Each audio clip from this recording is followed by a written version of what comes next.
Bonjour à tous et à toutes et bienvenue dans Papille, le podcast de pâtisserie qui remet le goût, l'émotion et la créativité au cœur de la discussion. Je suis Léa Reverdy, amatrice et passionnée de pâtisserie. Et cette année pour Noël, j'ai décidé, pendant tout le mois de décembre, de vous proposer un format un peu spécial, un calendrier de l'Avent en podcast. Alors, comme tout bon calendrier de l'Avent, je vous donne rendez-vous chaque jour pour découvrir une nouvelle tradition hivernale, une histoire de dessert de Noël ou encore l'histoire de la bûche d'un pâtissier ou d'une pâtissière. Et bien sûr, plusieurs autres surprises audio à écouter tous les matins.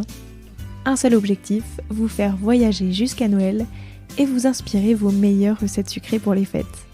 J'espère que ça vous plaira et je vous souhaite une très bonne écoute. Le 24 décembre, la tradition veut que l'on prépare une petite collation à base de lait et de biscuits pour le Père Noël et de carottes pour ses reines. Mais ça vient d'où ?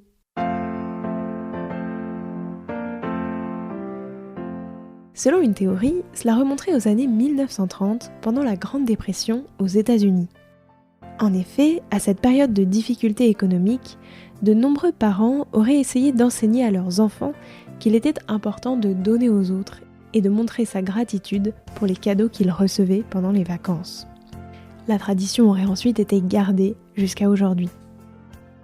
Une autre théorie explique que cette coutume a des origines encore plus lointaines et remonterait à la mythologie nordique.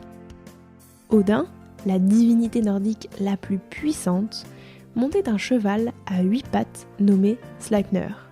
Pendant la saison de Yule, une fête du solstice d'hiver, les enfants laissaient de la nourriture à Sleipnir, son cheval, dans l'espoir qu'Odin passerait lors de ses voyages et laisserait quelques cadeaux.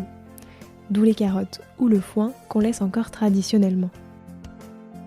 En tous les cas, la coutume est finalement restée fidèle et encore aujourd'hui, de nombreux enfants laissent des biscuits et du lait au Père Noël, par bonne volonté ou peut-être dans l'espoir de recevoir encore plus de cadeaux. Mais d'ailleurs, selon les pays, l'offrande n'est jamais la même. Alors je vous propose un petit tour du monde aussi rapide que la tournée du Père Noël de ce qu'on lui offre le soir du 24 décembre. Au Danemark et en Norvège, c'est un bol de riz au lait.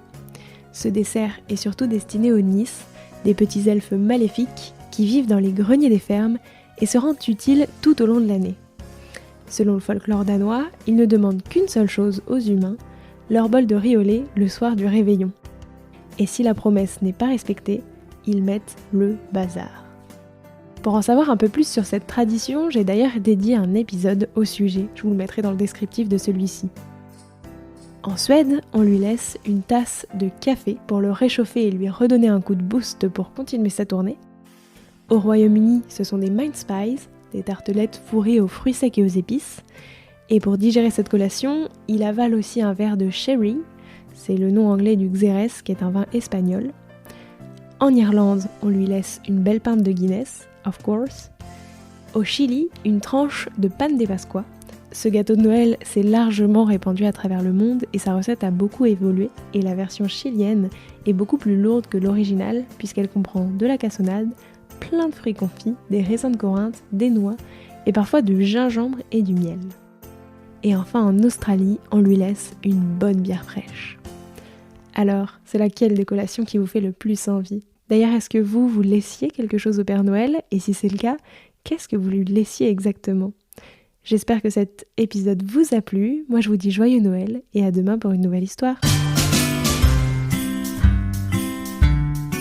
Merci d'avoir écouté cet épisode jusqu'au bout. Si vous avez une idée, une envie, une question ou tout simplement envie de discuter, rendez-vous sur mon compte Instagram @LéaRVRD. Il se pourrait même que d'autres petites surprises s'y cachent pendant ce mois de décembre. Et si l'épisode vous a plu, n'hésitez pas à le partager aux gourmands qui vous entourent et à le noter 5 étoiles sur Apple Podcast et Spotify et laisser un commentaire délicieux.